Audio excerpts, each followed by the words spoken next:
The Entrepreneurship in Art episode that you're about to watch is unedited and uncut. Listen on Apple Podcasts, Spotify, or your preferred podcast platform for the edited version. Enjoy. Looking good, George, as always. George, I was just telling Dan. Oh, is he gone? I'm out of here. I'm going to I'll put up the personas piece today, but I'm going to speak about it as if it's live in this one. It's fine, my baby. It was Bootsy Collins. I put out some of his records, and every time he would call the office and wanted to talk to me, every conversation started, "It's Bootsy, baby." Hi, Bootsy. It's Bootsy, baby. How's it going? Bootsy is fine, baby. You're amazing. It is the Star Child. It is the Star Child, Bootsy Collins. He himself called, not his manager or... Bootsy would call. It's Bootsy, baby. The Star Child. Likes to be in the weeds in the business. What? It's just weird thinking of Bootsy calling the label, being like, "Hey, what's up with distribution, baby?" Baby. No. It's Bootsy, baby. What's up with the distribution? It is the Star Child. What's up with the distribution? No, he wouldn't call it the distribution. It was always about like the cover or something. He was amazing. He is amazing. Holy hell. I mean, that guy. James Brown, bass player. I mean, geez Louise. Bootsy Collins. It's Bootsy, baby. Someone has more energy than me right now. I feel great. Good. I feel like it's been a good week. Yeah, that's good. Yeah. SCOTUS for the win. Week. SCOTUS. Well, SCOTUS just knocking AG things out of the park. What? AG for the fail last night. Yeah, but dude, Southern District of New York, guy's like, yeah, no. Mm-hmm. You know what I mean? He said, I have not resigned, and you don't have the authority to just tell me. I was installed by the other justices or whatever. You know, there's a process here. He's just like, no. You know, I love it. It's wild. Yeah. Can you hear the sounds of New York in the background? Slightly. No, can you hear the sound of Marblehead in the background? The birds chirping? I do hear some birds, and I used to think that was me, and I was trying to cut it out. I was like, no, that's George. No, the sirens I can close the windows, but it'll be hot as hell. But, yeah, I've hear closed windows, doors. I have the windows and doors closed in a hot room as well. Sacrifice. You're gonna have to live with the sounds of birds. It's gonna be a much more atmospheric podcast from now on. Yeah. This is gonna be like sounds of nature. We just an hour. The birds are nice, actually. It's nice. Yeah. I put records out of that nonsense too. Really, like bird back sounds? back in the day, we had a whole like imprint of like Babylon Brook and like nature sounds, and it was called Environments. And it was like everyone was so excited to buy anything on a CD. They'd like literally buy Sound of Waves, and we'd sell shit tons of them. That's not that surprising to me though, because now you have all the sound apps and stuff. Yeah. I use a Rain app. It's the same concept. You just need like that kind of white noise sometimes, or some people work well to that. I put on white noise playlists also. Like you can get like 8 hours on YouTube of white noise. Yeah, that's what I was saying. And you talk about a business model? Like, okay, my man, take your microphone, go sit out on the beach and record the waves for a couple hours. Who's owed royalties? The ocean? But it's also like one of our first discussions around entrepreneurship and art, the soundscape stuff, and I talked about the research of that one ecologist and researcher too. You can, not only is it soothing, but it can tell you a lot about what's happening in the environment, just listening to the ocean or the forest. It's cool.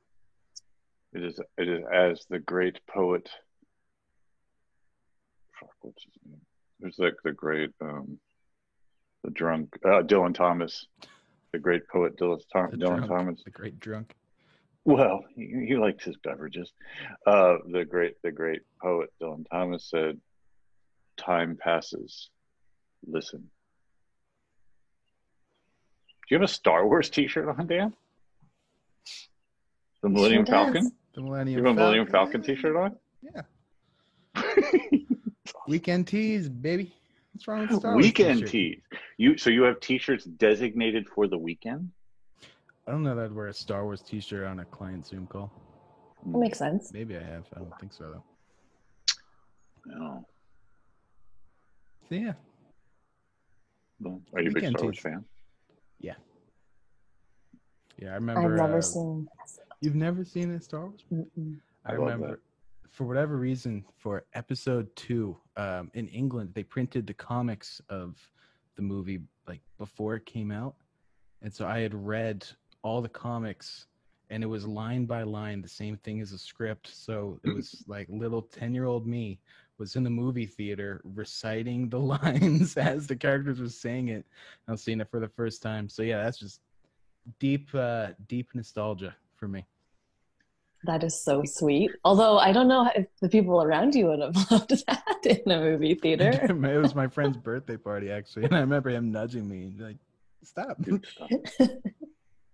Oh, That's funny. I fun. remember going to see on the Raising Hell tour. Went to see, it was Run DMC, Beastie Boys, and this was like, I think it was before License to Ill, and like I don't know who the others on that tour were, but like I was so into Run DMC, I knew all the lyrics, and I went with my friend Matt, and he's like, dude, do not rap along. he's like, you are not allowed to rap along and be all my Adidas through the whole thing. Just listen, George. He was right. Nobody wants to listen to me rapping ever. Certainly not when you've got the great Run DMC doing it and then trying to watch a concert. I'm all like, my Adidas. No one asked for a Cockney accent either, but you went and did it, so might as well add rapping to the list. Oh, should make people call in and rap in Cockney. Who is that guy? Oh my! You opened And the no door, one man. ever contacted us again. Yeah. No, who was it? There was that guy who was like Little Rascal or something. Dizzy Rascal. Didn't Dizzy Rascal rap in Cockney? I have no idea. We will look it up and put it in the show notes. entire playlist.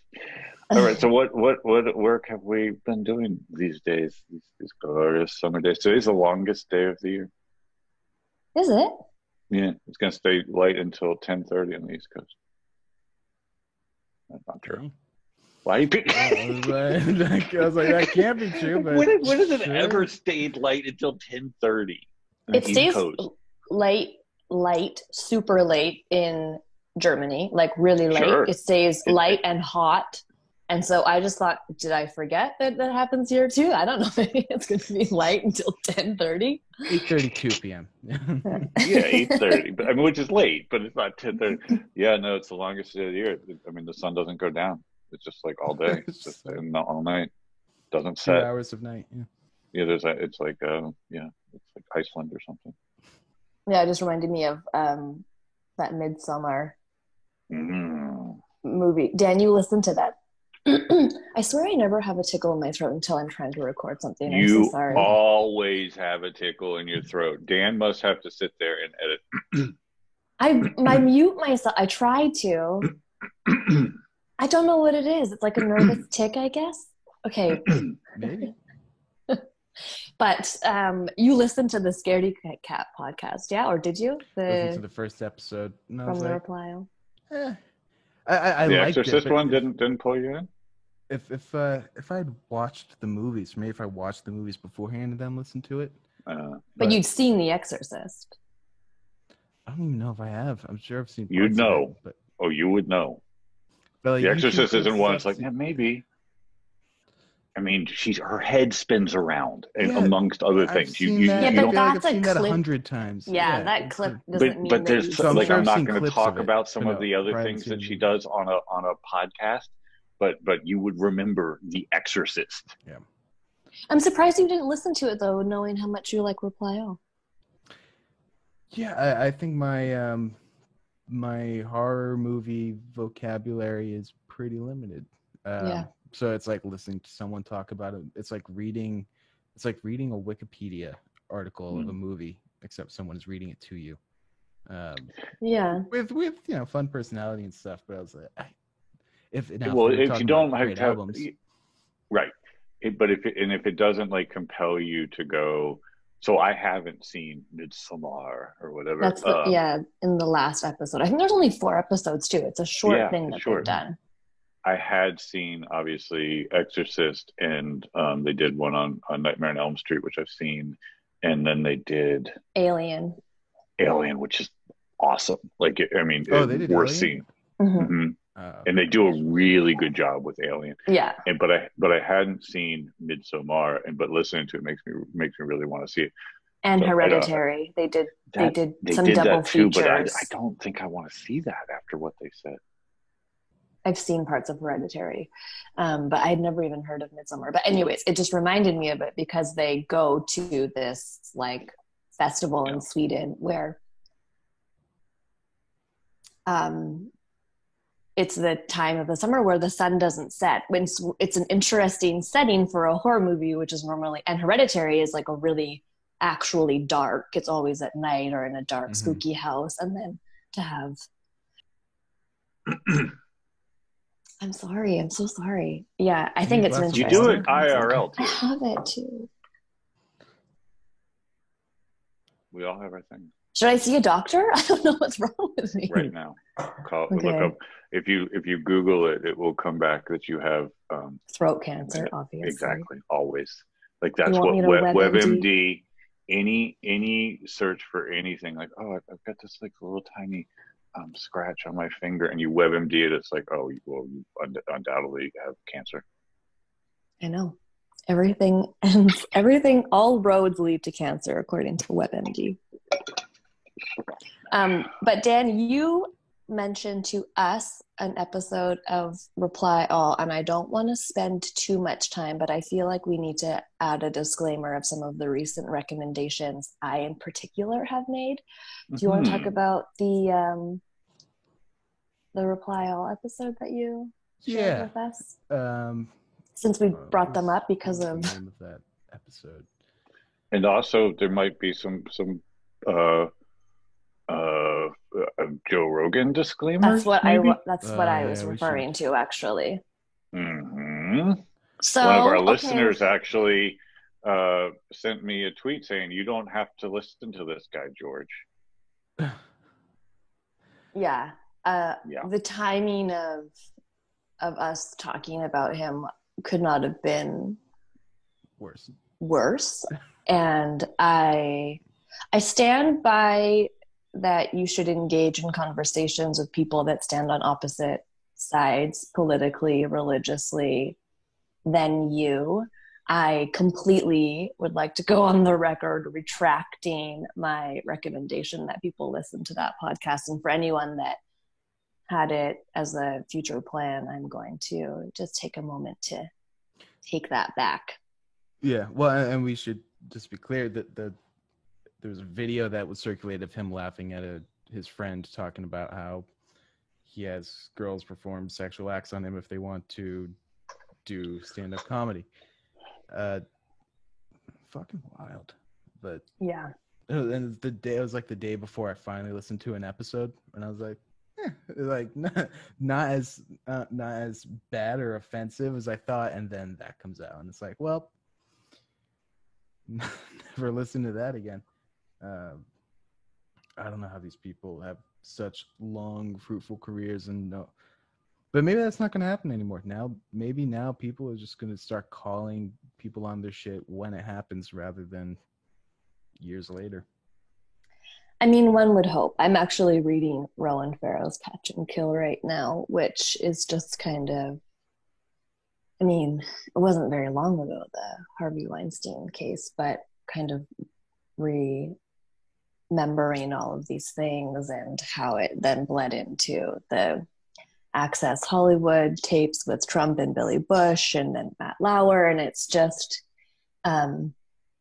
it sucks that we have to have a conversation around that as often as we need to have a conversation around police brutality. It's like some of these things just never seem to go away. But yeah, that was a real bummer to see. And for anyone that was taking that advice to heart or had planned on listening to an episode, let's just, you can recommend the Reply All one as anyone that was going to listen to a Joe Rogan episode, take that off your list and listen to this one instead. Yeah, so last week's Reply All, June 18th, it was an episode called The Least You Can Do, and they had their producer, Emmanuel, I'm not going to be able to pronounce his last name right, DZO Mark Holm. Zotzi.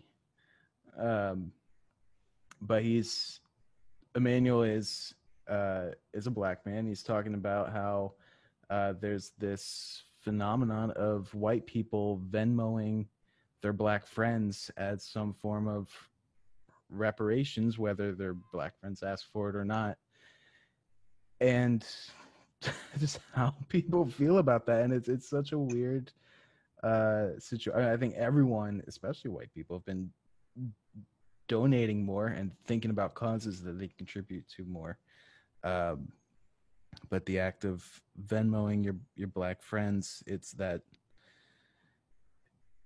I don't know. That's it's bizarre. Complicated dynamic, yeah, and it's bizarre. I'd never heard of that happening. I didn't know people were doing that, but for anyone that hasn't listened yet, it's like Venmoing ex-boyfriends and girlfriends or friends $5 and suggesting that they have a coffee on them. It's one of those things where you know that the intentions are good, but the actual act is just bizarre. I think it's there's strange. a word for it. It is called noblesse oblige, and it is a loaded word, and it is this, and it's one that should be rephrased. It should be retired. This idea of the anointed noble class having an obligation to, it's like, could you just be a fucking human being? Yeah. Well, he interviewed one guy. I think the guy lived in California, and my take on it was this guy wanted to feel better about the fact that he wasn't doing anything, so he Venmo'd a black friend $5 or however much it was, and that small act was like, now all is forgiven. I don't have to be guilty anymore. Yeah, but it's like we're like good, when you right? go into the fucking thing in the Catholic thing. And be like, well, I did all these horrible things. Father, forgive me. Yeah, sure. Do some Hail Marys. Give some money to this church that is the institutionalized fucking pedophilia. This is systemic cleansing of bad acts. It's bullshit. Did you forget the word for church, or did you just not want to say it? You know who is what I thought is a better way to approach this? It has to be at an institutional level. Jeff Tweedy continues to impress me with his humanity. And he put a tweet out from Wilco that said that Jeff Tweedy, will be donating 5% of his writer's share of public performance money in perpetuity, I think, just 5% right off the top to BLM causes. And he made a call for the PROs, ASCAP and BMI, to do the same.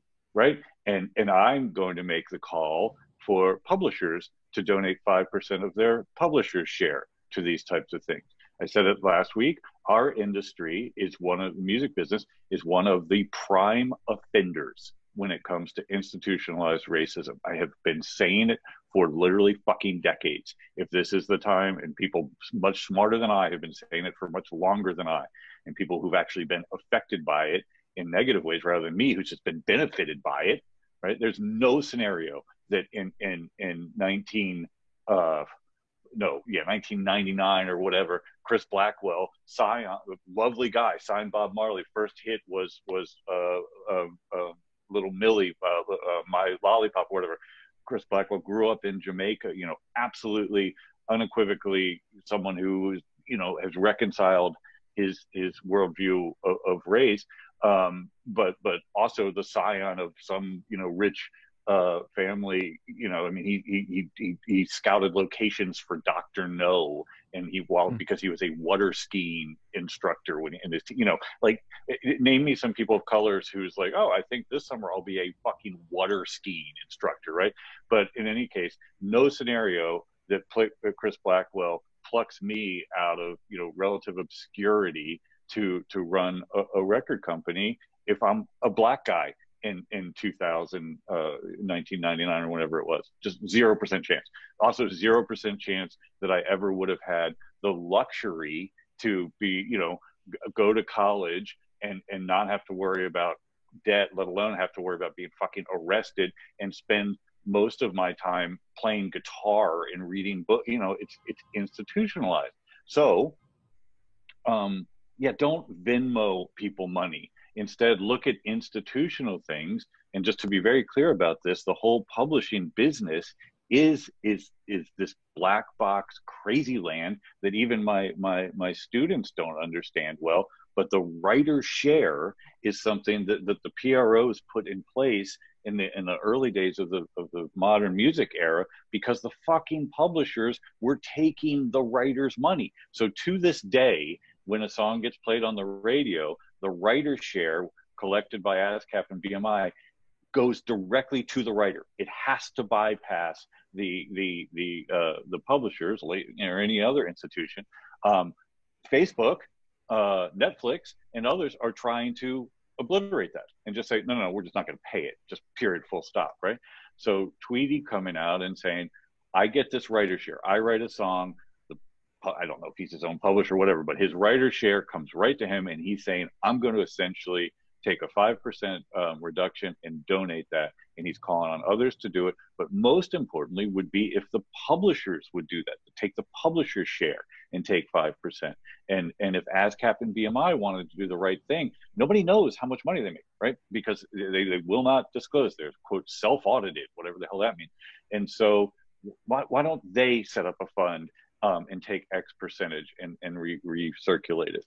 Just that's how you systemically change, to give people more opportunities. Not by, I don't know this particular story about people fucking Venmoing coffee, but that's just trying to, that's like going to that place, the church place, and forgive me for my sins. Yeah. No, you reconcile with your own fucking sins.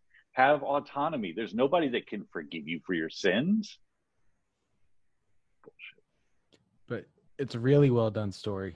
And Emmanuel does a great job he balances being an impartial journalist while also dealing with the fact that he's a black man with white friends. And I think he said he went to a college that was largely white.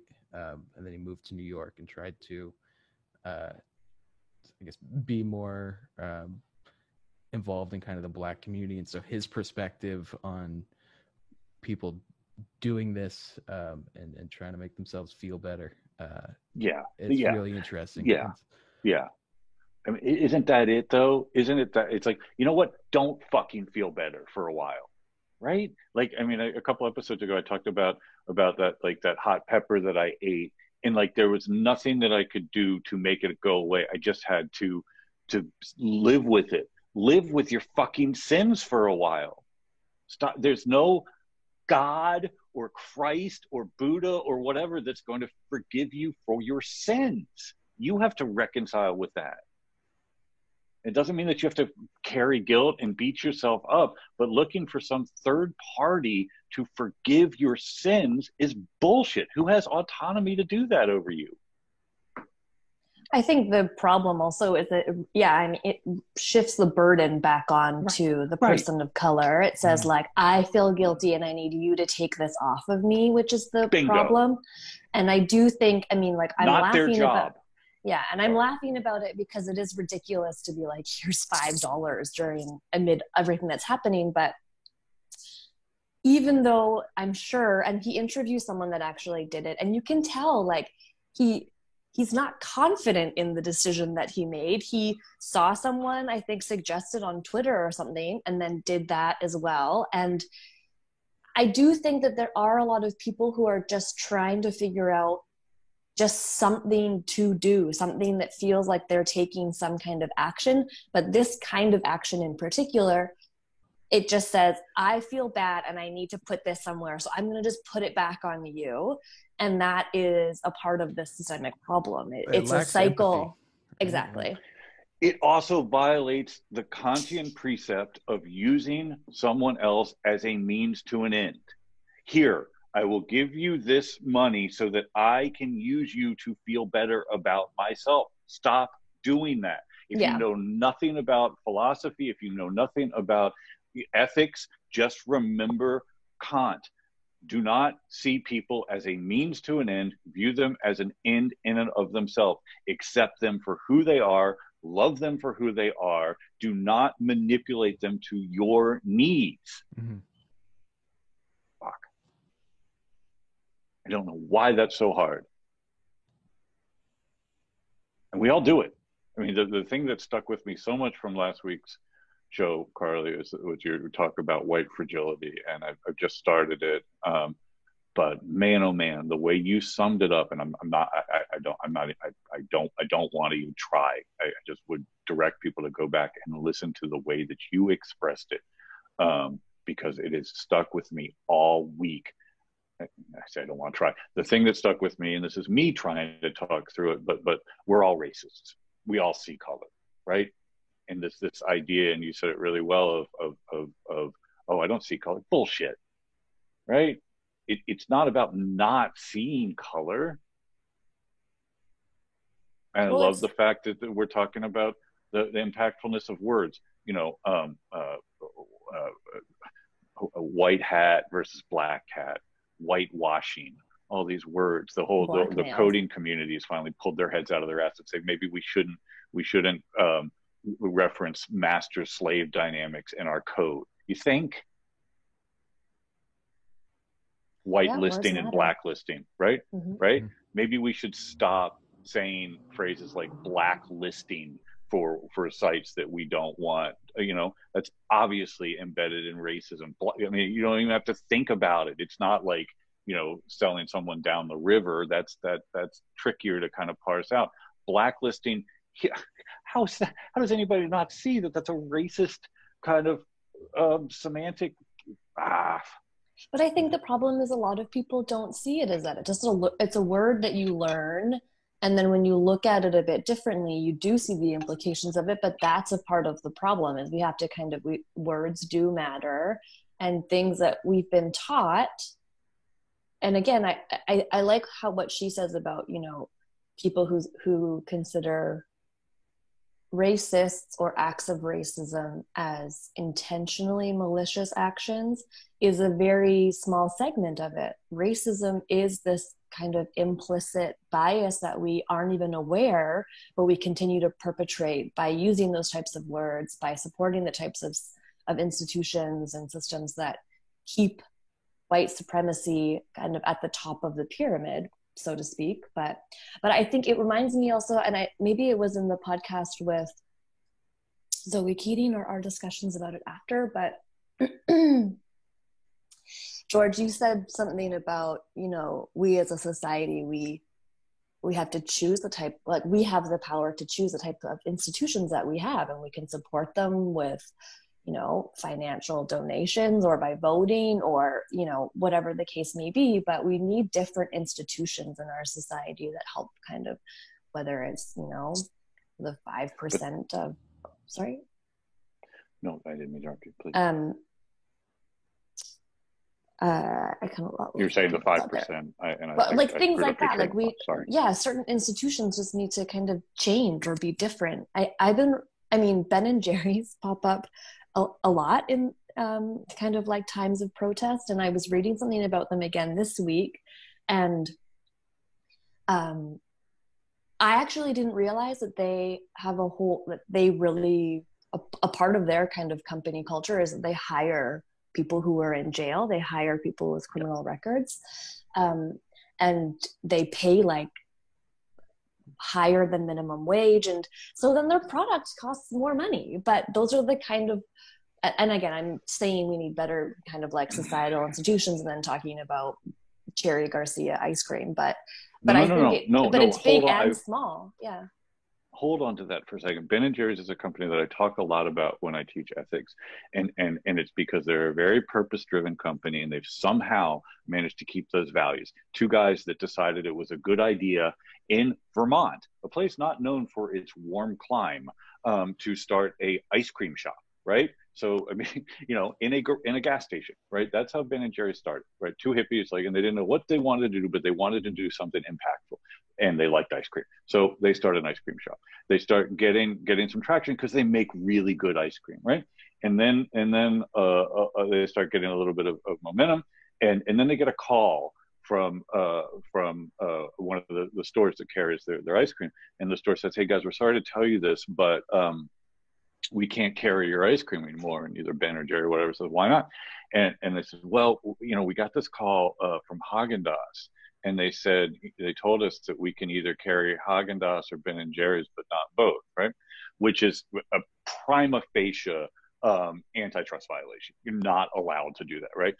So Ben and Jerry's have to kind of wrestle with this, and they seek legal counsel. And they're still at this point a relatively new company, and the lawyers say, "Well, you guys are on the right side of the law, but Haagen-Dazs, which is owned by Pillsbury, will just bleed you to death. There's no way that you can win this case. They will kill you with attrition just through legal fees." So Ben and Jerry start thinking about this, and they realize a couple of things. One, Haagen-Dazs. Either of you know what Haagen-Dazs means? Nothing. Oh. Right. It does not translate. Fake. It is a made-up name, right? It's a made-up name to try to give the impression of water, you know, coming from some Alp or something made into ice cream. You know where it was originated? Newark, New Jersey. Okay, not exactly that hotbed of you know, fresh, sparkling, crystalline water. Scandinavian, yeah. It's a hotbed of something. So, huh? I mean, go ahead. Sorry. So Ben and Jerry go, "Well, what the hell are we gonna do?" And they instead, and you got to remember, by the way, this is like the 80s or something. So they go back to their purpose, not product, their values, and they go to places that tend to have values that align with theirs. Where are these places? College campuses. And they start handing out flyers that have kind of like the Pillsbury Doughboy and the same, like Ghostbusters with a line through it, saying the Pillsbury Doughboy wants to kill Ben and Jerry's, and tells the story. They just tell the story. And then they also got one of those little flags that fly on the back of planes. There's a word for it. I don't know. Like a blimp? the tail. It's like a blimp flies on the back of a plane. It'd be a terrible. No, a plane with one of those tails that has slogans you see at the beach. Banner, yeah, that flies. It's not like a proper plane, though. I feel like a blimp is a better. Anyways, continue. They did not attach a blimp to a plane, so I wish they had. And they flew it over Fenway Park, right? And so they start getting this kind of word of mouth. So now Ben and Jerry's has gotten into and this news stories start to happen. Imagine what would have happened if there had been, you know, Twitter or Facebook at this point. But it starts going what we call now viral, right? People start talking about it. And so now Haagen-Dazs has a decision to make. Do they want more people to know that their entire brand name is built on a complete lie, right? Because the story will keep momentum up, or do they want to just allow Ben and Jerry's to do their thing? And obviously what happens is they withdraw their suit. Ben and Jerry's goes on and prospers along the way. But it's an example that I always use about how values lead to transparency of values can lead to brand equity, which can lead to a stronger bond. So Carly, when you say, you know, who cares about this or that, you know, your story about them paying a little bit more, and therefore to people of color or inmates or whomever, probably both, and then that causing the ice cream cost a little more. Customers love that. That's a distinction. It's their value, right? And somehow, even with the sale to Unilever, like Ben and Jerry's is not an independent company. They screwed up their stock their stock. One of the cool things they did with their stock, when they first issued their stock, they did it in a way so that only people in Vermont could buy Ben and Jerry's stock, which I thought was kind of cool. But then they didn't frame their board well, and so there was sort of a hostile takeover by Unilever, who owns Ben and Jerry's. But still, it's one of the only examples that I can think of a very values-based company that was acquired by a big company. Unilever makes, dominating its money through like sewage treatment or something, right? Not losing its values. It still has that brand equity. And so when we think about art and culture and those things, leading with that purpose, finding others that appreciate that purpose can give you competitive advantage. And that competitive advantage can't be on price. Look at Wilco, right? Jeff Tweedy's doing great as best I can tell, right? They can do their festivals, they sell a bunch of records, they do it on their own terms. As I, after that tweet, I was like, I gotta talk to him, and I used to know his manager, but then I found out that he's self-managed now. So, he just does his thing. Is he ever going to be as big as, Beyonce or something? No, but he's got such fierce loyalty and brand equity attached to it. The people, it's so simple to me. Transparency leads to ethical fiber, bond of trust leads to reduced transaction costs around marketing and law and whatever, and higher impact and higher margin. And I don't get why people don't understand that. Well, that Haagen-Dazs story sounds very similar to something that happened this week, right? With Hey and the Apple App Store guidelines. Those guys. Well, yeah. I mean, I didn't hear of this. Can you guys give some context? Yeah, it's the Basecamp thing. Go ahead, Dan. Hey is a new email platform, email provider from the people that make Basecamp, who are very outspoken, often kind of controversially about their values, especially what's the DHH. Yeah, I forget what that stands for, what his actual name is, but those are his initials. Well, both of them, and they've written a couple books. I mean, the 37 Signals is, I think, the name of the parent company. That was their original. One of their books was, well, that's the name, and then Basecamp's a product, and now Hey's another product. And they wrote, I think, Rework was one of the books. With Jason Fried, is that his name? And I read that book years ago, back before I started working with you, and that was one of my I need to get out of the office. I think that's a good book. It's a good book. Go ahead. Sorry. You want to tell the Hey story?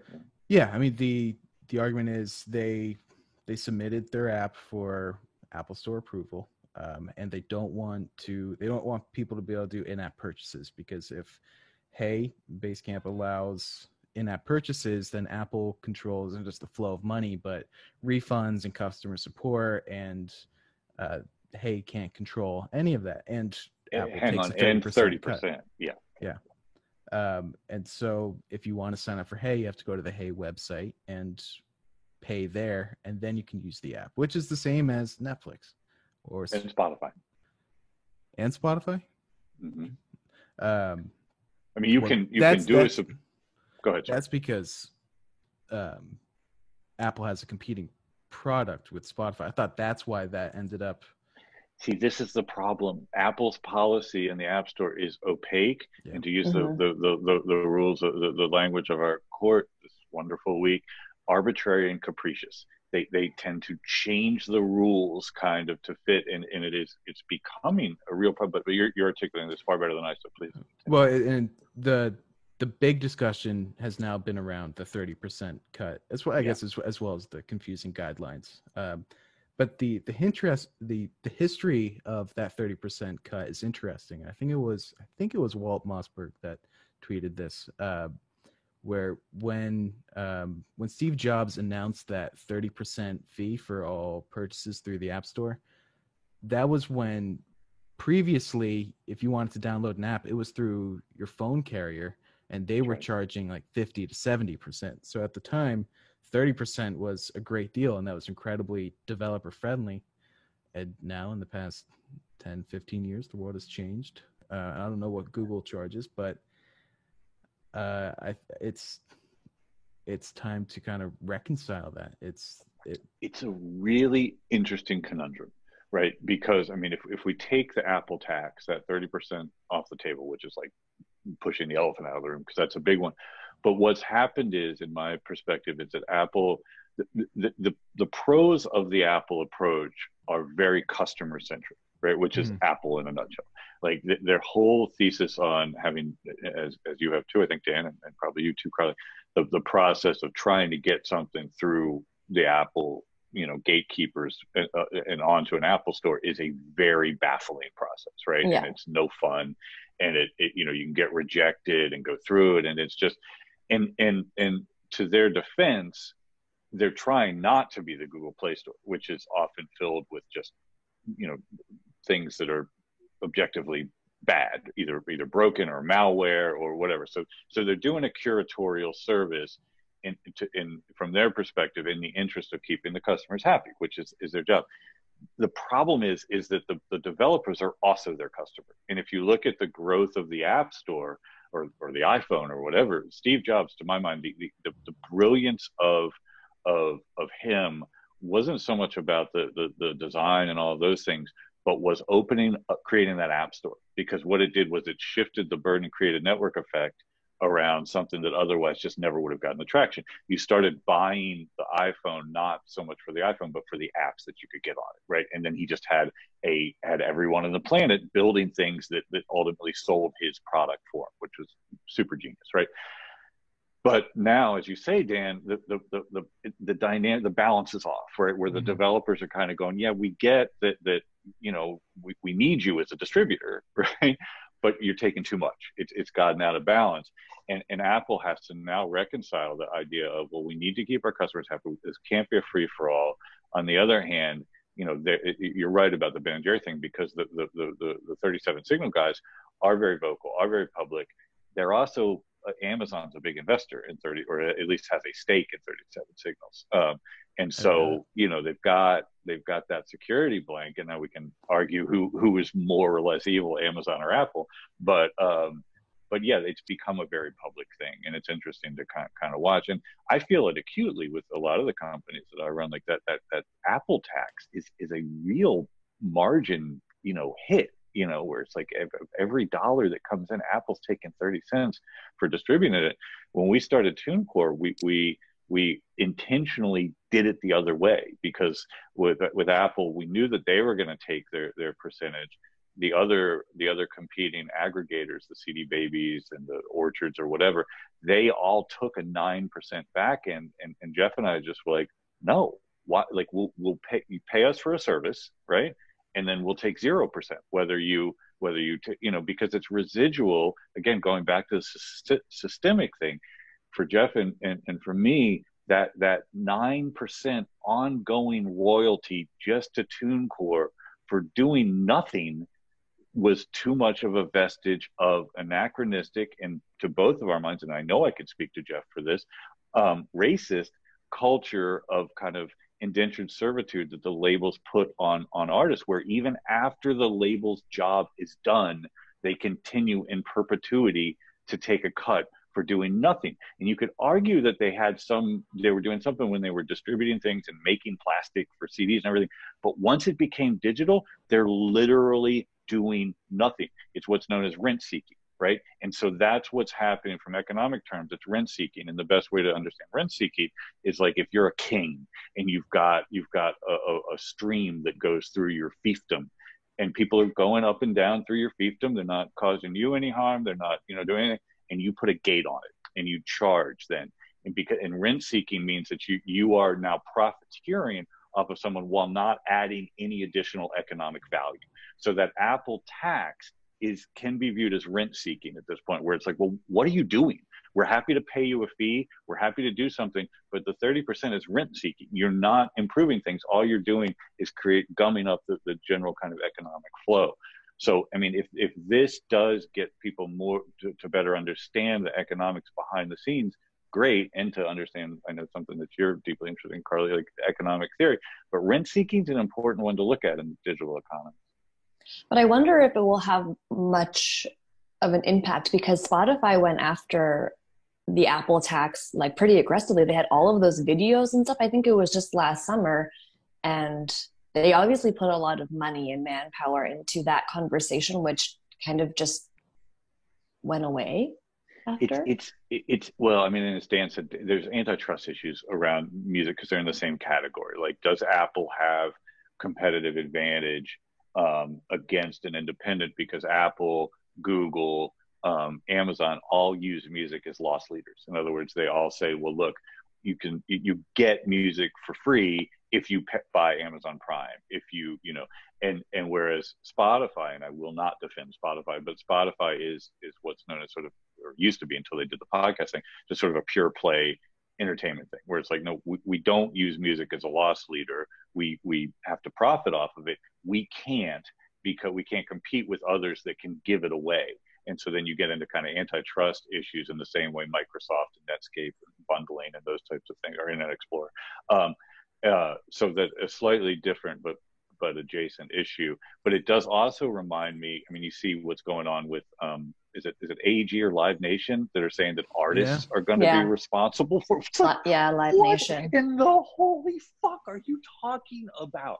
And so you do reach these tipping points, and I hope this is one with Live Nation and the same with Apple, where you get people as big quote unquote as the 37 Signal guys going no, and hopefully some artists will do the same with Live Nation, go no, it's just rent seeking, you know, in what ways are you profiting?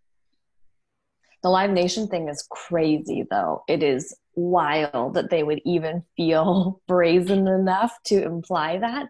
But with Live Nation, it's so complicated too, because they own so many venues. Like, they've inserted themselves. It's not just that they are the ones putting on the tours. They actually own the buildings. And so as an artist, to go against Live Nation, I don't know. I will be well, but very it's gone on forever. Pearl Jam. I mean, I did a lot of work with this with Intel and Radiohead, and like, I mean, it's similar to that Apple tax. Like, you can't get around it. Which at that point you have to question: is this monopolistic, you know, behavior? Does this violate Sherman Antitrust Act issues? And to your point exactly, Carly, it's like Live Nation went around and just summarily bought up all the small clubs and rolled them up. And so all those small independent club owners are like, we, you know, again, and to your point, this is like, we as a society have to decide, is this what we want? Do we want these behemoth companies to just dictate our funnel of information and entertainment or what have you? And again, and Dan, you've talked about this a ton, is this moment, this COVID related kind of live streaming where people are trying to figure it out? Live Nation doesn't own that.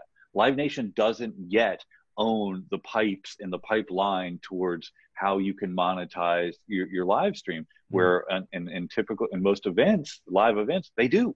They set the price, they add on the fees, and now they're turning around, and I've just been too disgusted to even kind of dig through it. But it appears that they're now saying somehow that the artists have to, I don't know, maybe you guys can it's if the artist cancels the show, they have to pay, I think it's 2 times the guarantee back to the promoter. How are they gonna collect that? Yeah. That's what I mean, though. It's not clear how they would enforce it, and it's just a really brazen thing to even try to ask for. I was they must shocked be desperate, reading right? that. They must. I don't know what their margins were like, or how profitable they were before this, but if they were operating on thin margins and now they're losing a year plus maybe of revenue. But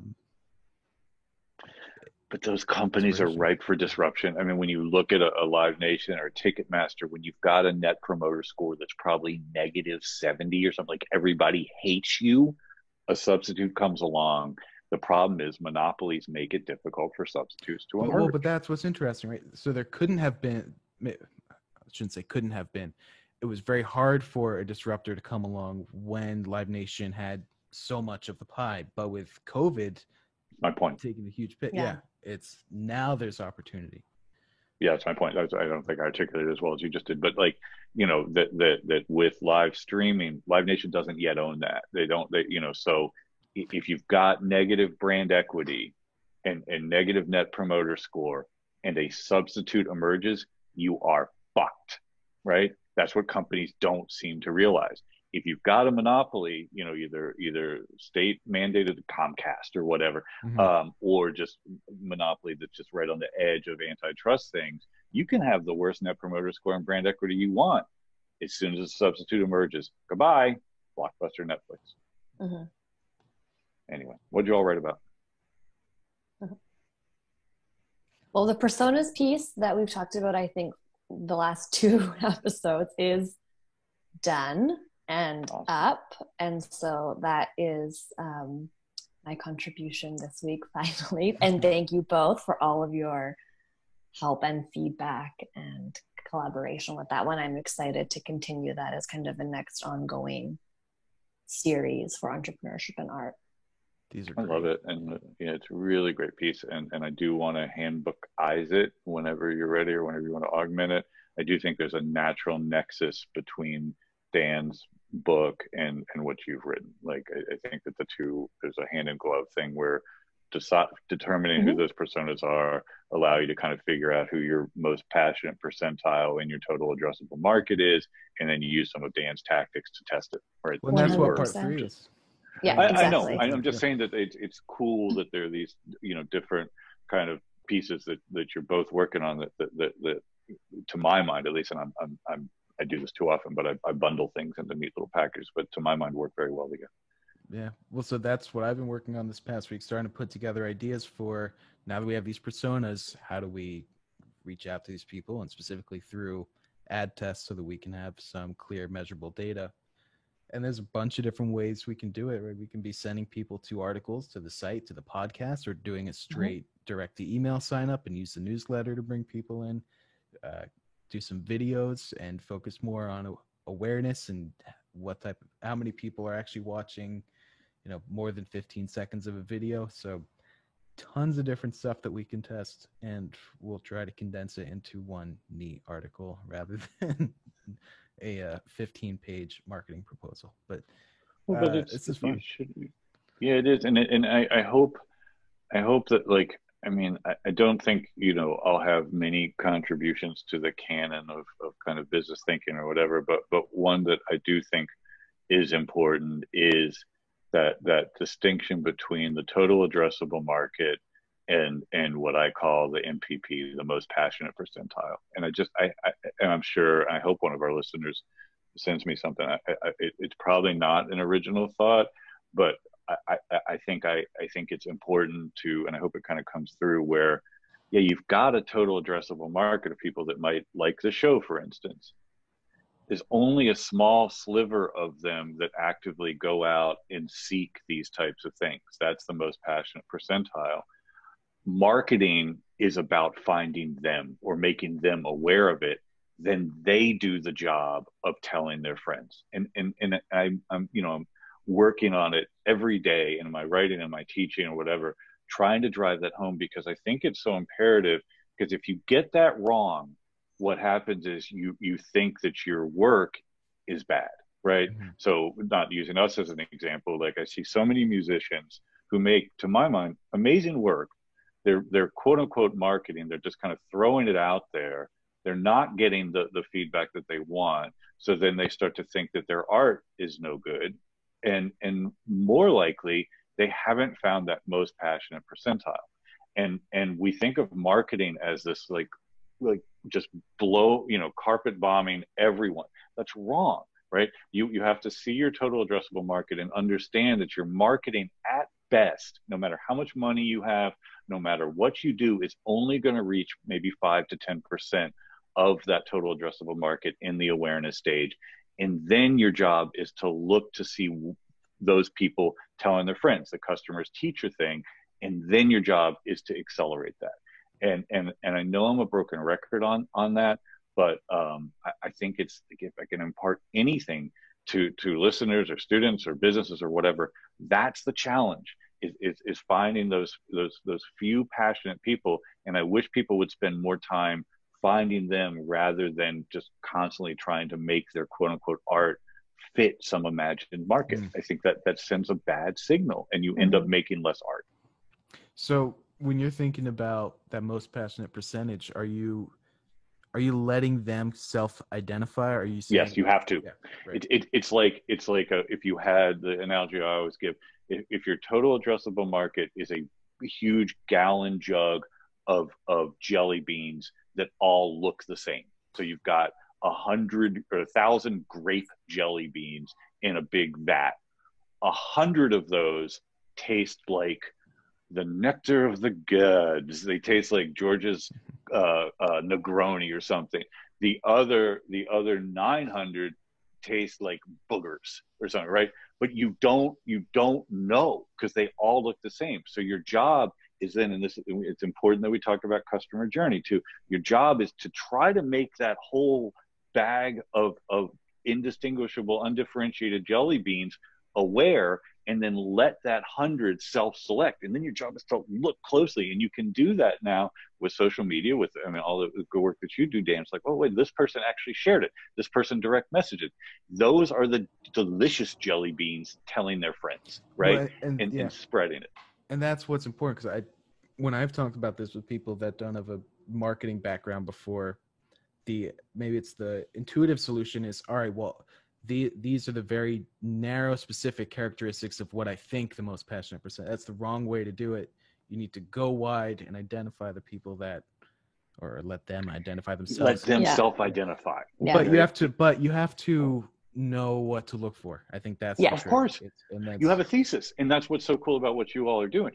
We have this thesis. You have to have a swag, a sophisticated wild ass guess, some kind of thesis, and then you have to test it. But you can't redouble. Where it gets tricky is, it's one thing to do that with a phone case or something, and be like, oh, okay, well, we need to change the phone case so that.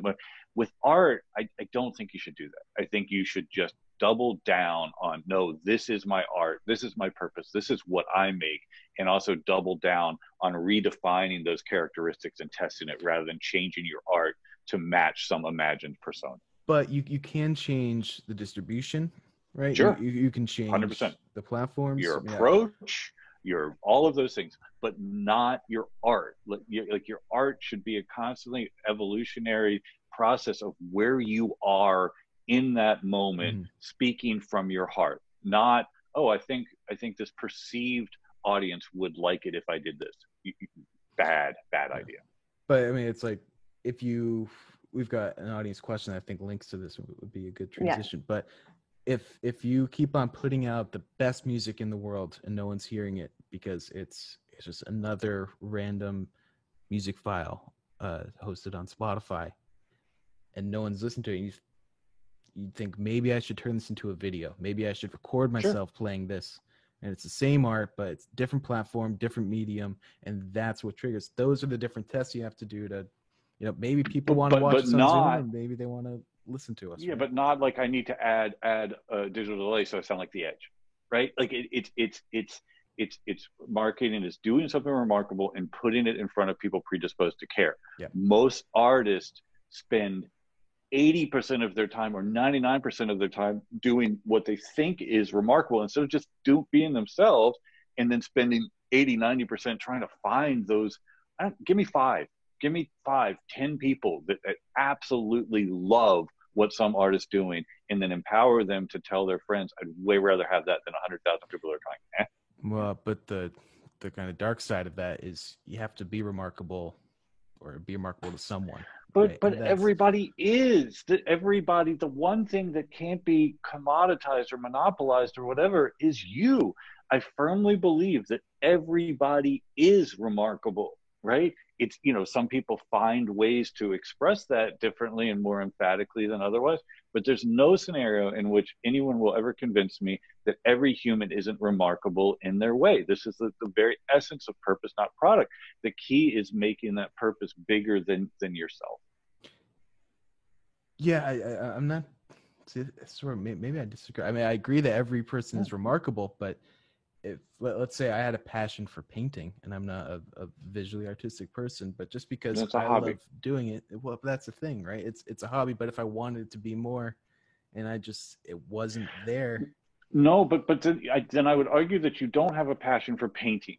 You have a purpose for something, and painting is your current vehicle to express that purpose, and maybe you need a different vehicle. So many of my students came to Berklee because art is their passion, and they started as guitar players. They got to Berklee and realized that that they, you know, even though they were the best guitar player in their high school, now they're surrounded by everyone who is the best guitar player in their high school. They changed to music business. Oftentimes I see them doing that with a little bit of feeling like they didn't achieve something. And the first thing I say to them is, no. Your purpose is that you believe art matters. Your original product of that was making music. Now your product is helping other people make music, but your purpose is still the same. So maybe that painter, the painting is a product, a byproduct of some higher purpose. They have something they're trying to express. Maybe they need to change their medium, but they don't change their purpose. I think we're pretty closely aligned then, but then you're saying it's no matter how much I pay to promote my painting, if it's not I need to look at the signal, see that's not working, and then you know, you say it's not changing. It's not changing your purpose. It's changing the art, though. It is changing. Can be, but to me, it's all the same. To me, it's. I mean, look at it's not a coincidence that Bob Dylan, great singer, songwriter, also badass painter. Miles Davis, great trumpet player, badass painter. I mean, so like if you have that creative thing, they're just different mediums for the same purpose. With me, with business, like it's like there are some things that I'm more passionate about, music or whatever, but I love the act of trying to help businesses create sustainable kind of enterprises, you know, like. And your analogy, Dan, sticks with me constantly. Would you ask a carpenter why she has 10 hammers? That's not me. That's Ali Abdul. But yeah.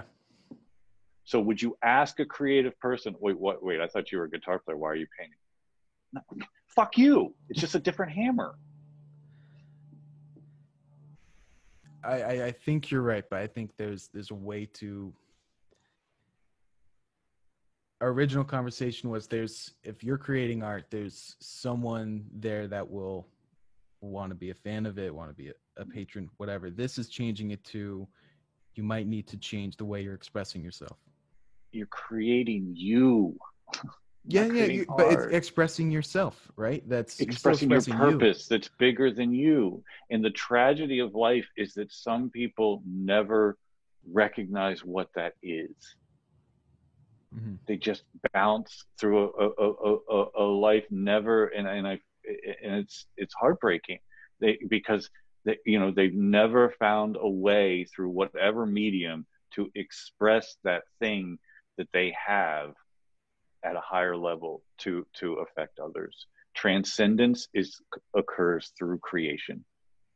Doesn't matter if it's painting or coding or cooking or whatever. The tragedy are those people who do not find transcendence through creation, instead become passive and just let the world kind of create on top of them. And they become bitter. There's a straight line relationship between bitterness and feelings of lack of opportunity.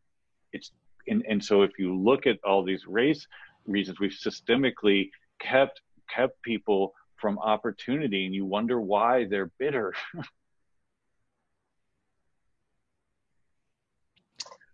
Let's pull this into our audience question, because I think it fits pretty neatly. This is from Ford.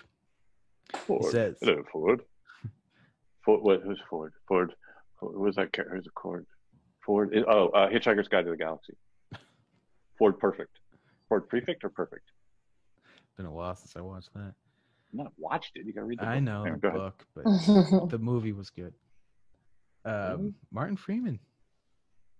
Oh, The Hobbit, and also the original Office, the original Jim, and Watson. Yeah, that was a good Sherlock series. Anyway, we can never get past the names of people that. And this person has a great name for their anonymity. Ford. Yeah, I don't it's a hard one to say. It's like circumvent. Circumvent? Circumvent. Ford, you have a great name. I know, but in Arrested Development, he says circumvent. Hey guys, I plan on releasing a series on mixtapes over the next year. Do it in a Cockney accent.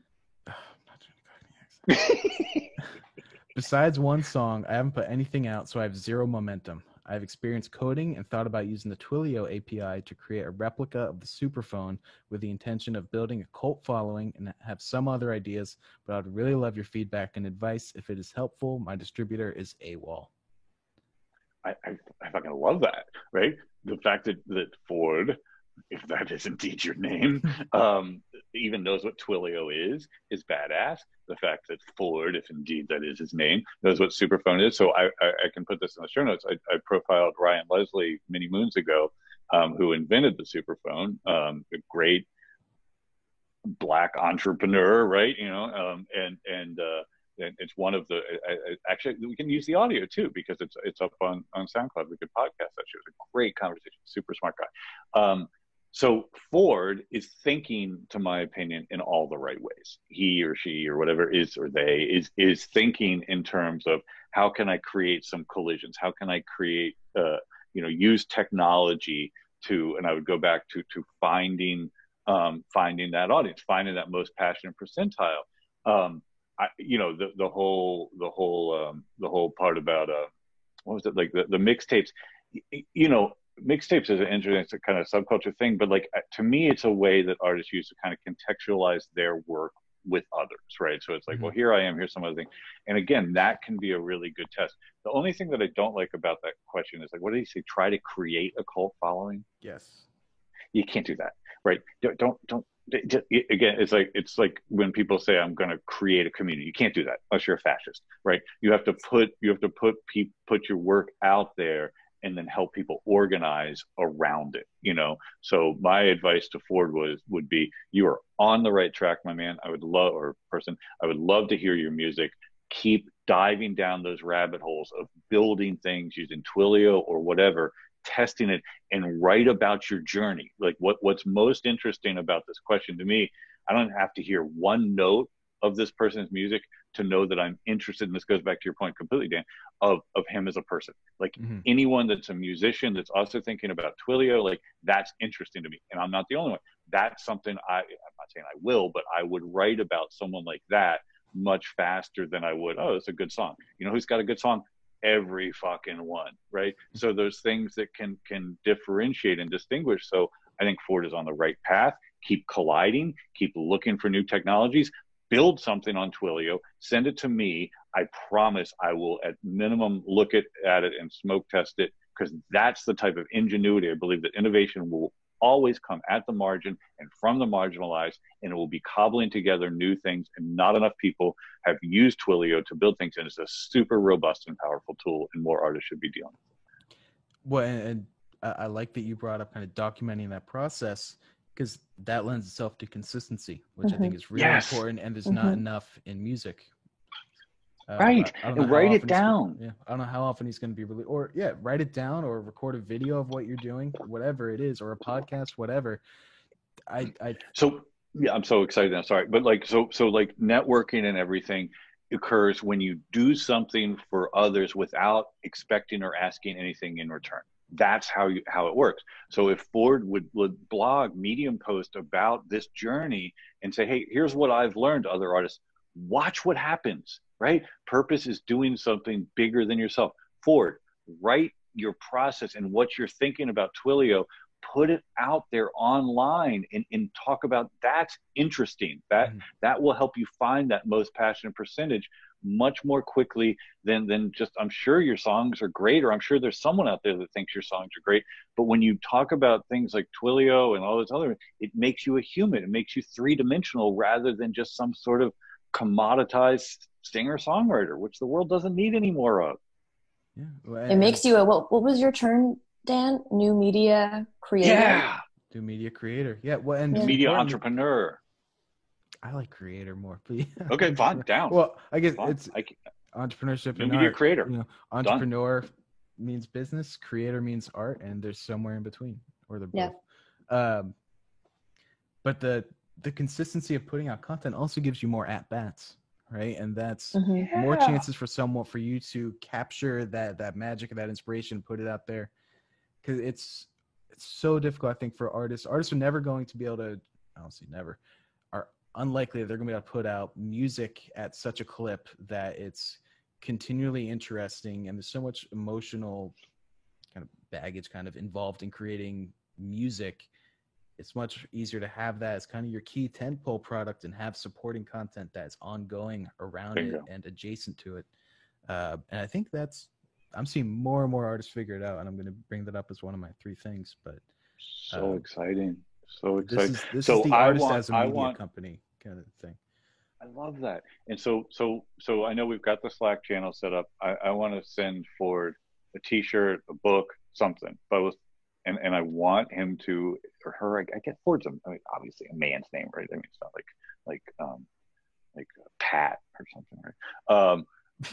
I want him, I assume, to, well, you know what I mean? Or like Carol. I'm thinking how ironic it would be if Ford is in fact a woman, and it's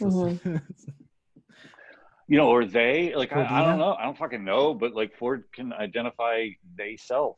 But one way or the other, we should send Ford a book and a shirt. Yes. And then most importantly, I want Ford to keep us apprised. Yeah. And then we can encourage and hold Ford accountable. Send us a blog post. Maybe we'll share it, right? Yeah. Maybe Start not. Writing. Maybe not. There's an editorial process. We're not the New York Times who just publishes everything. Sorry, too much. All right, Tres Cosas. Are we there? Yeah, I think we're there. Who wants to? I started last week. George, take it away. You don't go first often. Jorge.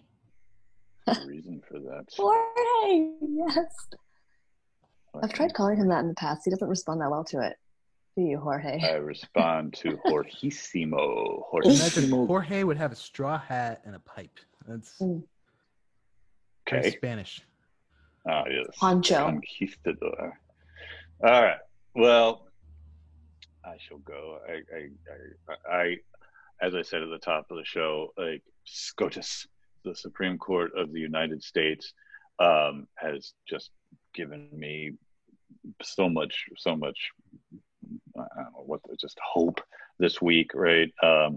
Starting first with the Gorsuch decision on the he was the sixth. It was a 6-3 decision on that declared that the 1964 Civil Rights Act ban on employment discrimination based on sex also covers lesbian, gay, bisexual, transgender, and queer workers. Right. So any employer who fires an individual merely for being gay or transgender defies the law. Gorsuch is a Trump appointee, right? And so I'm going to kind of segue into that. But what's great beyond just how amazing that ruling is, and how I always say law allows culture, like crazy that it's taken so long. But then this also, my hope is that it's going to, like last week I was super depressed for all the obvious reasons, but one of them was Trump repealing the health regulation that protected transgender people from discrimination, right? This decision allows them to go and push back against that, which is awesome, right? So that's point one of my SCOTUS one.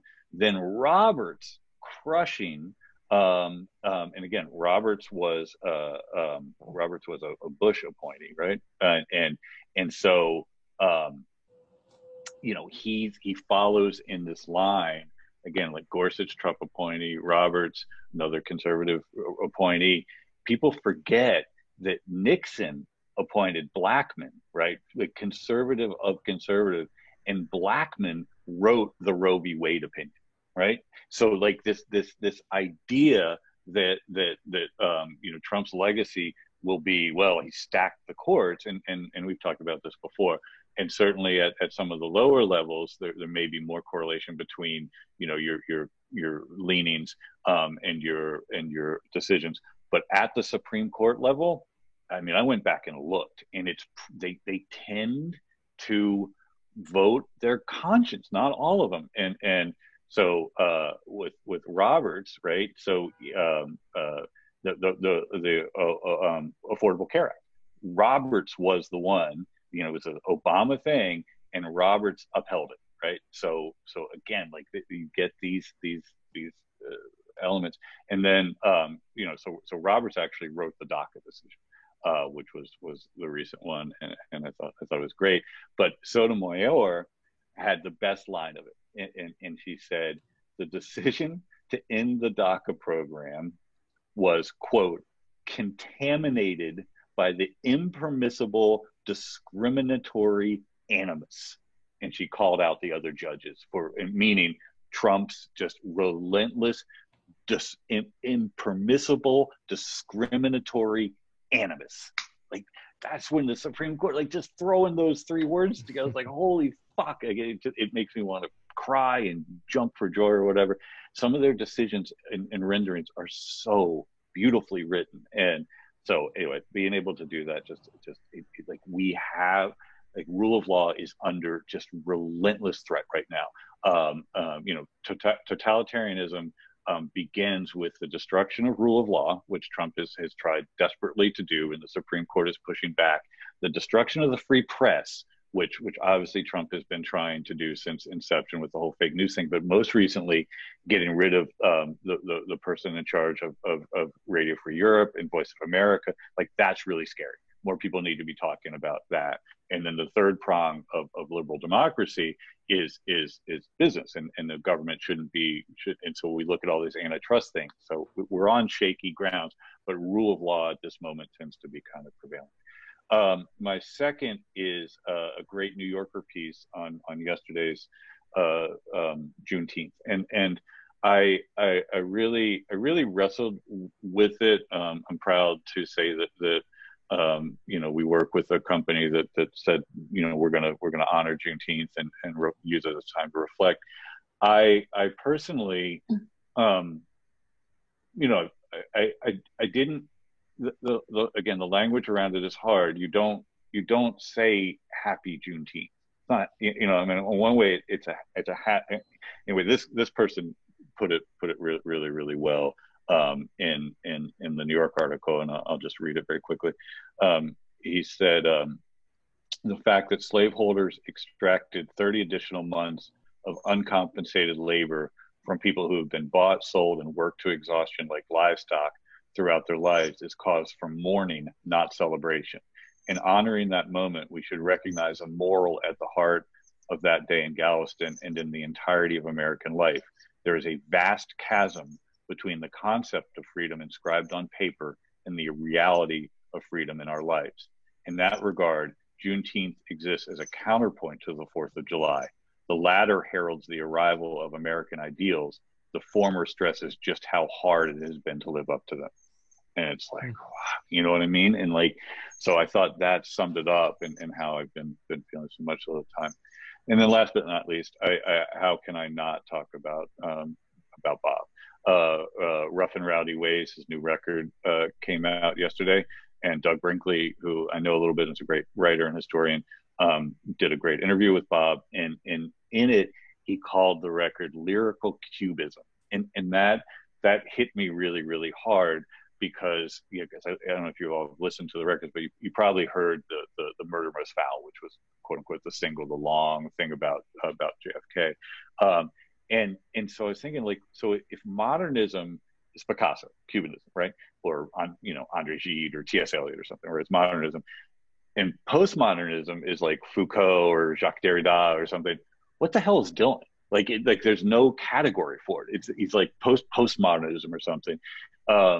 And so just a couple of quotes from the interview. The record's amazing, but just a couple of things that Bob talked about in his interview with Doug Brinkley. He said that the names themselves are not solidarity. It's the combination of them that adds up to something more than the singular parts. To go too much into detail is irrelevant. The song is like a painting. You can't see it all at once if you're standing too close. The individual pieces are just part of a whole. Because he'll go and he'll name check everyone from Anne Frank to Indiana Jones in the same couplet, and it's that sort of pulling back. And then this I thought, Bob, he's ahead of us all. He has, and this is from Doug's piece. He says, Dylan also worked to expose the arrogance of white privilege and the viciousness of racial hatred in America throughout songs like George Jackson, Only a Pawn in Their Game, and The Lonesome Death of Hattie Carroll. one of his most fierce lines about policing and race came in 1976 on the Desire record, about Hurricane Carter, when he says, the lyric is, in Patterson, that's just the way things go. If you're black, you might as well not show up on the street unless you want to draw the heat, right? And so like Bob's been doing this theme forever. Hurricane was such a profound song in 1976. Yeah. And then I just a couple more quotes here, because we've talked about him in the podcast. He said, Bob says of Little Richard, Little Richard I grew up with, and he was there before me, lit a match under me, tuned me into things I never would have known on my own. That's what art does. That's what Little Richard does. Tune someone like Bob Dylan into things that on his own he never would have known. And then he talks about being inspired. He says, yeah, Ella Fitzgerald as a singer inspires me, African-American artist. Oscar Peterson as a piano player, African-American artist. Has any of it inspired me as a songwriter? And then he says, yeah, Ruby, My Dear by Monk. I have no fewer than 2 posters of Monk on my wall, or photos of Monk. That song set me off in some direction to do something along those lines. I remember listening to that over and over again. So Bob, doing his thing, and just like, I don't know, it felt really, really good yesterday to have the kind of Supreme Court thing, the backfiring of Trump's nonsense, both at the Supreme Court level. And he's right. More people do know about Juneteenth than before he tried to schedule a rally on it. Thanks, And then Bob just absolutely crystallizing it, as he so always does. So those are my 3 things. Nice. Dan? You got me. All right, I've got some weird ones. First is a movie from 1953, I think, that I just watched for the first time this week. Roman Holiday. Oh, sure. Classic. Cary Grant and Audrey Hepburn. It's great. Yeah. I had never seen it, and I don't know why I decided to put it on, but I loved it, and it's just such a great movie. I just wanted to make sure everyone hears about it.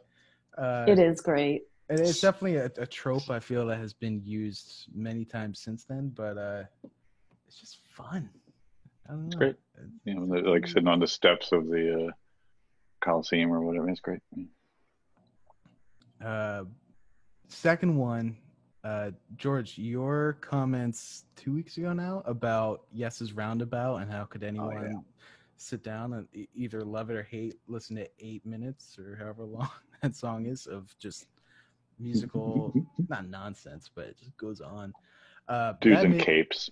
And dudes in capes. That made me think about Dave Grohl's play that he put out a year ago, 2 years ago. It's this 23-minute long, I guess you call it a song, and it's basically 23 minutes of just like various Foo Fighters rhythm section, and it's pretty like mediocre, I would say, as far as songwriting I find goes, him pretty mediocre. Sorry, I know I'm going to offend everyone in the world, but and I'm a big Foo Fighters fan, or at least Foo Fighters were definitely the band that got me to play guitar when I was 11 or 12. Yeah, Hey Johnny Park off the Color and Shape album, that guitar intro, I'd listen to the first 15 seconds of that song, then hit back and listen to the first 15 seconds again. But I digress. So at first I was listening back to it and I was like, yeah, it's like if he wrote 6 Foo Fighter songs all in the same key and then just strung them together. But what he did that was really great, and I feel like it didn't get enough press initially. One, he recorded all the parts himself, which is not new for Dave Grohl. That was the first Foo Fighters album. But he recorded all of it in this big recording studio. I think it's East West Studio. And he lined up all the instruments in a circle. He played each one, and he had a video camera guy film him playing each one. And so you can go to the website and you can watch just him playing the guitar part, or just him playing the drums, just him playing the bass. And he wrote out, or he probably didn't write out, he had someone transcribe the charts for each instrument.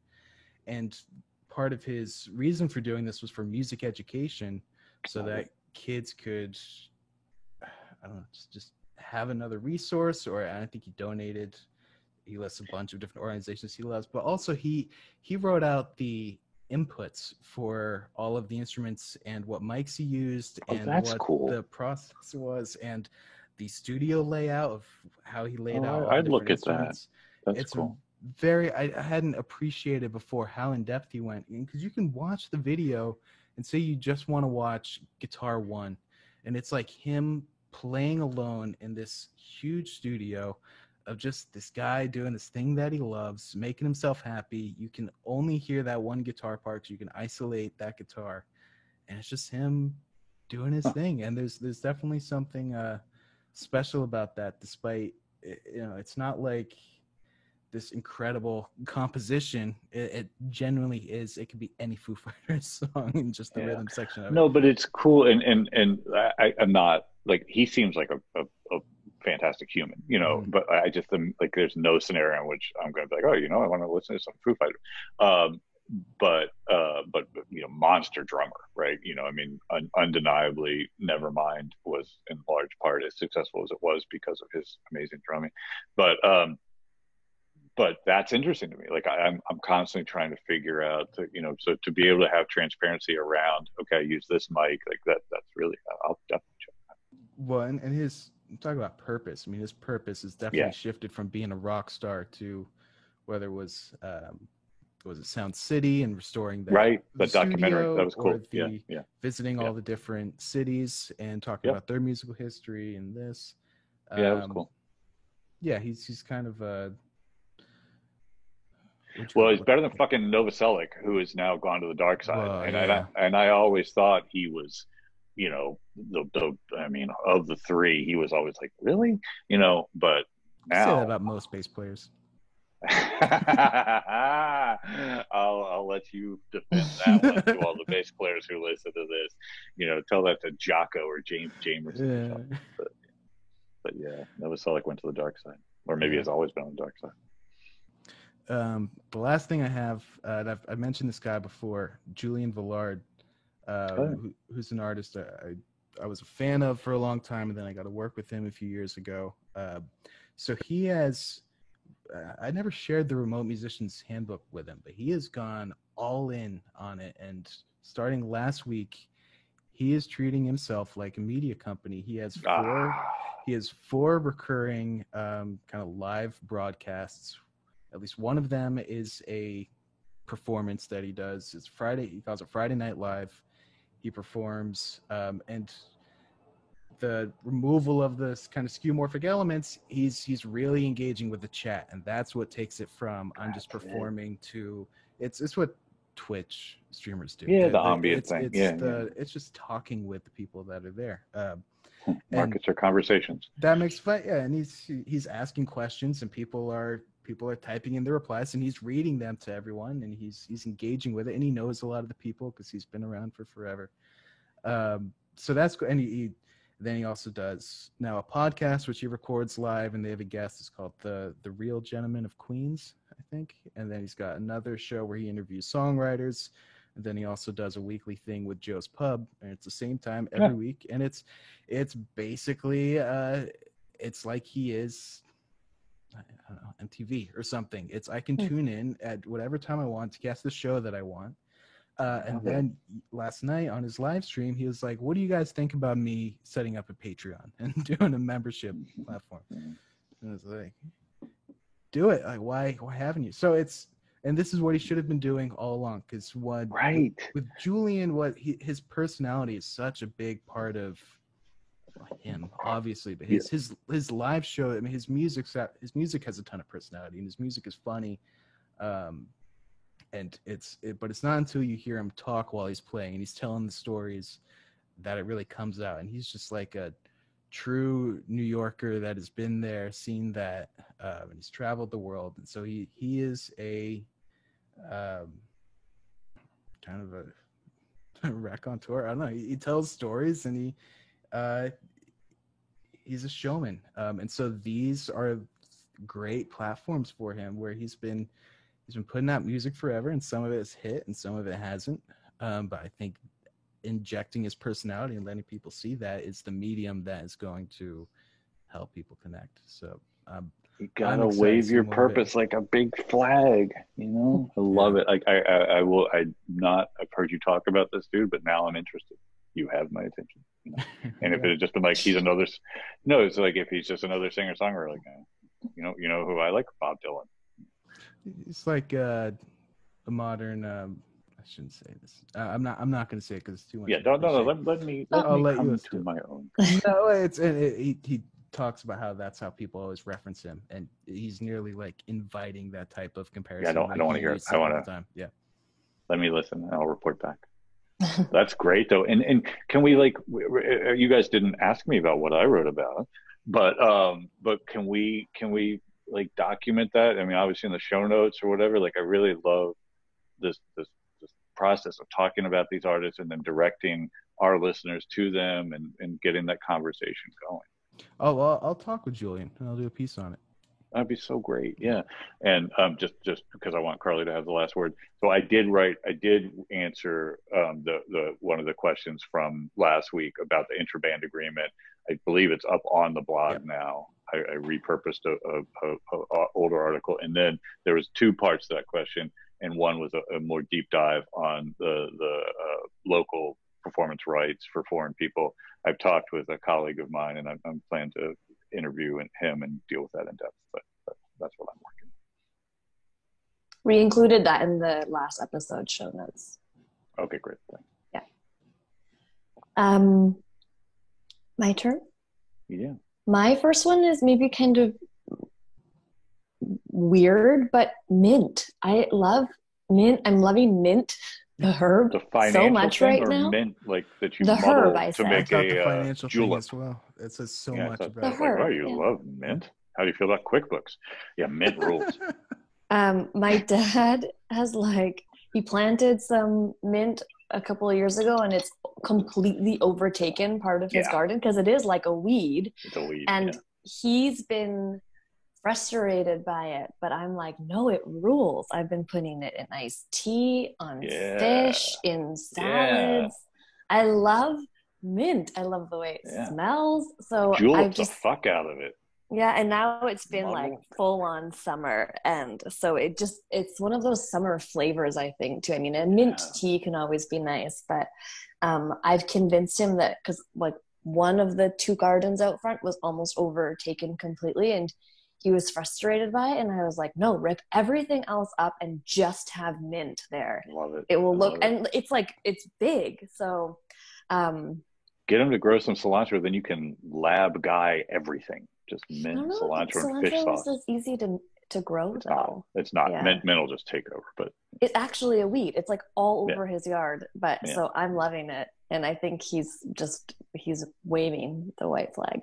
And then I mentioned that I'm reading Rowan Farrow's Catch and Kill, but one of the parts that like really stood out to me, and it was also the 2-year anniversary of his death, is Anthony Bourdain's kind of involvement in it. I'm so mad at that motherfucker. He won, and he made other people that are outliers also feel like they could win, and then he offed himself, and I can't forgive him for that. Go ahead. Yeah, I mean, it's deeply sad, but I mean, he was dating a woman, Asia Argento, at the time of his death as well, and she was one of the many victims of Harvey Weinstein, and there's a very similar narrative, a thread with all of the victims, in that they were just encouraged, often by those closest to them, to be quiet about it, to take the settlement, and to just not go through the kind of emotional stress of reliving it and litigating it, and then, you know, having that be a part of you publicly. And Asia Argento, I'm not sure if I'm saying her name correctly, really didn't want to speak to Ronan or be included in the story, and it was Anthony Bourdain who really encouraged her to. And there's a really nice quote in the book that Anthony Bourdain said to Rowan Farrow. It was like, I'm not a religious man, but I pray you have the courage or the strength to pursue this story. And And to be honest, I just haven't really thought of him that much lately, but it was the 2-year anniversary of his death at the beginning of this month. And I also do think he was just a really powerful spirit. And I was looking for something a little bit more timely, like HBO Max, for anyone that has that. They just added Parts Unknown like a couple of weeks ago, but it's kind of hard to watch that. It's not on a lot of like the more like it's not on Netflix, it's on Amazon. But I would just I don't know, I think watch him, read him. He was a really special person, and his involvement in that spirit. I mean, the story gets complicated because then she was accused, but people also that was like used to discredit her, because then she had sexually assaulted allegedly a minor, and people then use that as a discredit, but that's also like something that happens to victims. They become abusers themselves, and he died almost very shortly always after. And he had actually paid her settlement to keep him. Anyway, so the whole story is kind of, it's ugly, but I think his spirit in all of that is something to be celebrated, and we need more kind of people like Anthony Bourdain. So in whichever way, whether it's making one of his recipes or watching one of his shows or reading one of the several amazing interviews about him, Anthony Bourdain is my read number Kitchen 2. Confidential. I mean, that, you know, and I can't, it was like one, I don't really do appointment viewing, you know, whatever, but like Parts Unknown I had on my little device every Sunday, and I would look forward to it every time. I can't watch him anymore. I'm so mad at him. I'm so fucking mad at him. What's your third thing? My third thing, and I wanted to mention it last week, but I hadn't watched any of it myself. But I think it was last Sunday actually, Wetten das Was, a new show came out on Netflix, and it is conceptualized and produced by Zoo Agency, who I used to work for and still do some work for in Berlin. And the CEO of Zoo Agency, Tom Elsner, his father, Frank Elsner, there's not an equivalent in Canada, and I don't think that there would be in the US either, but Frank Elsner was like the news anchor of Germany, of the country. He was on every person's TV set like every Walter week. Cronkite or something. Yeah. There's like a guy, Peter Mansbridge, in Canada, but I don't think that they have the same kind of clout isn't the right word, but like real like significance. I mean, media in Germany was obviously complicated for a long time, and anyway, so he's always been like a really adored kind of figure within the media, and he had his show, and he actually was the beginning of the Nobel Project that I then continued my time there. He interviewed Nobel laureates in kind of a really human way in all of the fields. And anyway, so he was diagnosed with Parkinson a few years ago, and he hadn't really been in the spotlight. And together with Zoo, we kind of pitched his final TV show, his final interview television show, and kind of like slightly inspired by David Letterman's show, how he came back. And so we had the idea, and Frank chose kind of like his dream guest if you were to do, you know, kind of one final series like this. And actually, who knows? The idea was one last one, but there may be a second season, who knows? But the guest probably won't be super well known to the English market. I mean, Helen Fisher is definitely one of the biggest ones. You guys know her. She's like huge. Apparently she is the wealthiest female singer artist like ever. She's higher than Celine Dion, higher than Britney Spears. Anyway, so the Jan Böhmermann, like they're all German guests. Some of them may be recognizable, but you can watch it with subtitles, so you can maybe pick up some German while watching it.